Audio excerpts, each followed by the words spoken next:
Patuloy naman ang pagtukoy ng mga otoridad sa pagkakakilanlan sa mga biktima ng lumubog na recreational motorbangka sa Davao Gulf. Pinakahuli dito ay ang dalawang na-recover na labi na nananatili ngayon sa Davao City. Yan ang ulat ni JC Aliponga ng PTV Davao. Kinumpirma ng Office of Civil Defense Region 11 na dalawa pa sa patay na na-recover ng mga otoridad mula sa lumubog na recreational motorbangka sa Davao Gulf ay hindi pa rin nakikilala. Ayon sa OCD-11, isinailalim na sa dental examination ang mga bangkay upang mas mabilis ang proseso ng pagkakilanlan sa tulong ng National Bureau of Investigation o NBI. Kinuha na rin ang DNA samples para sa cross-matching sa mga posibleng kaanak ng mga biktima. Gayunman, ayon sa OCD-11, posibleng abuti ng 2 linggo hanggang 3 buwan bago lumabas ang resulta ng DNA test. Nahirapan din ang mga otoridad sa pagkilala sa dalawang bangkay dahil wala itong mga body marks tulad ng tattoo o anumang personal na gamit na makakatulong sa identifikasyon. Kung hindi pa rin makilala ang mga ito, ipagpapatuloy ng mga otoridad ang pagproseso ng temporary burial sa tulong ng pamahalang panglungsod ng Davao. Sa kasalukuyan, ang dalawang bangkay ay nananatili sa isang morgue dito sa Davao City. Starting this afternoon, the process, hindi ko alam kung bukas ba malagay sa temporary burial. Mag-aantay ng DNA matching result ng DNA matching. Maalala na mula sa 6 na bangkay na na-recover ng mga otoridad na sakay ng MBCA Amihara, 4 ang positibong nakilala. Sa ngayon, nagpapatuloy pa rin ang search and rescue operations ng Philippine Coast Guard kasama ang iba't ibang ahensya ng pamahalaan para sa siyam na nawawalang sakay ng MBCA Amihara.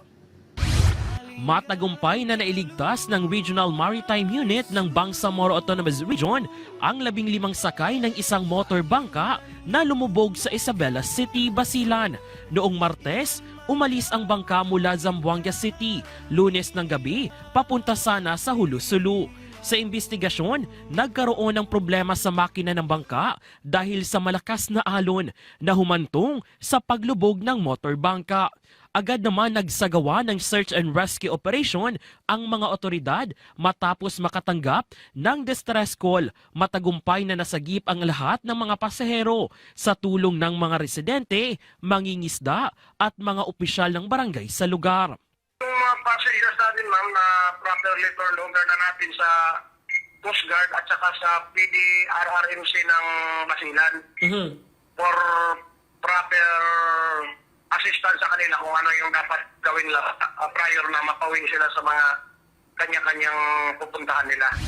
Samantala, matagumpay ring na isagawa ng Philippine Coast Guard Eastern Sarangani ang search and rescue operation para sa motorized bangka na MBCA Gwen na nagkaaberya sa karagatan sa bahagi ng barangay Gumasaglan, Sarangani Province. Sakay ng bangka ang 3 crew members at 9 na estudyanteng pasahero na nagsasagawa ng maritime biology fieldwork. Nakaranas ang bangka ng engine malfunction at napinsala dahil sa malakas na alon. Kaya agad na humingi ng emergency assistance ang mga sakay.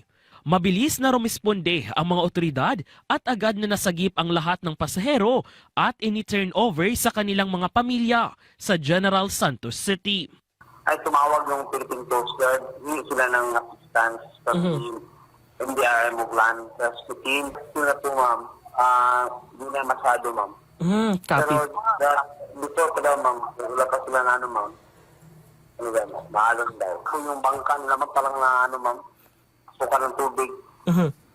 Kasi po lahat, ma'am, yung pasahero po, ma'am. Patuloy ang mahigpit ng pagbabantay ng MDRRM Uglan dahil hindi ito ang unang water incident na naitala sa kanilang area of responsibility ngayong taon. Mula dito sa Davao City, JC Aliponga para sa Pangbansang TV sa Bagong Pilipinas.